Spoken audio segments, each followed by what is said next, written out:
as you can see, Spike O'Sullivan has accepted Matchroom's offer to face Danny Jacobs in his next fight.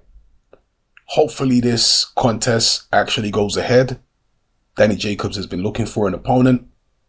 Spike O'Sullivan recently got himself up there in the WBO rankings.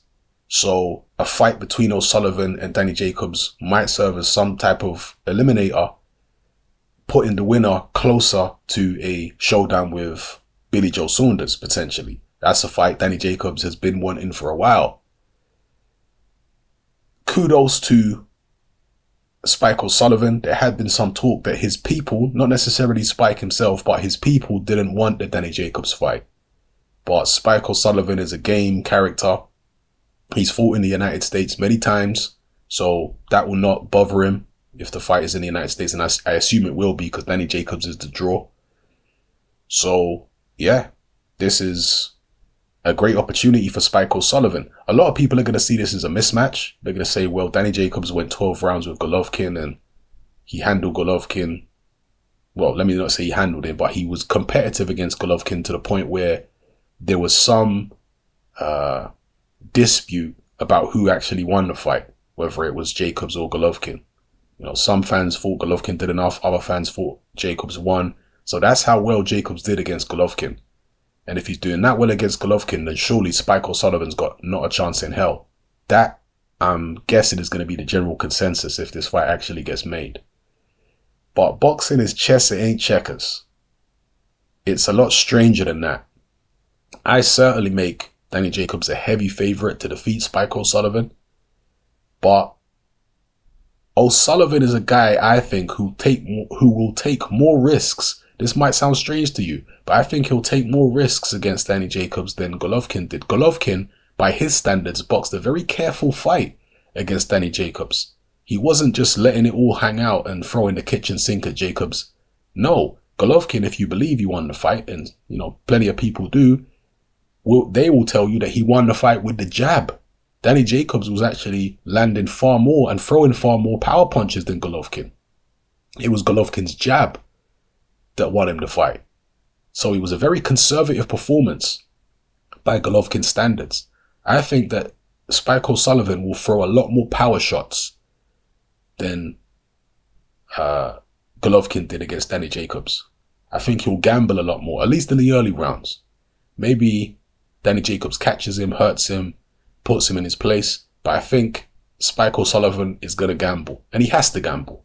Because if he's being conservative, staying on the outside, he's probably going to get picked to pieces.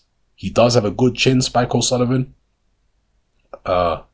He's only ever been stopped once, as far as I'm aware, against Chris Eubank Jr. And that was a corner retirement. That wasn't him getting knocked down or anything like that.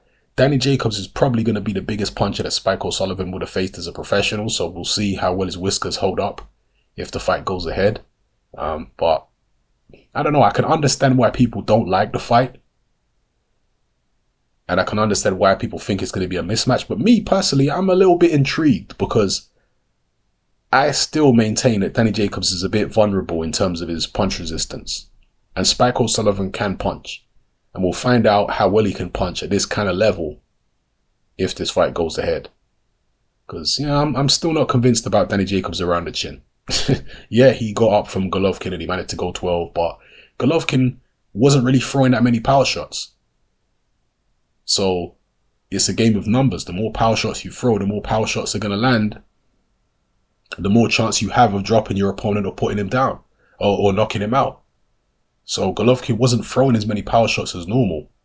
That had a lot to do with Danny Jacobs being able to last the distance. And obviously, there's a reason Golovkin didn't, because of what was coming back at him from Jacobs. But the point being, him going 12 rounds with Golovkin doesn't, in my mind, prove that his chin ain't suspect.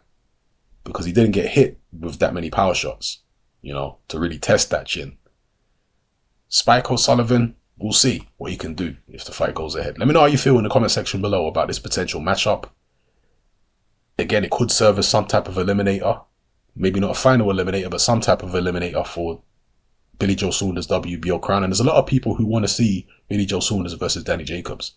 it will come a step closer, I believe, if this fight between Jacobs and Spike O'Sullivan happens. So yeah, let me know how you feel, people. How would this fight go? Is there any danger here for Danny Jacobs at all, or will it be a mismatch? What do you think? It's happening. I'm out.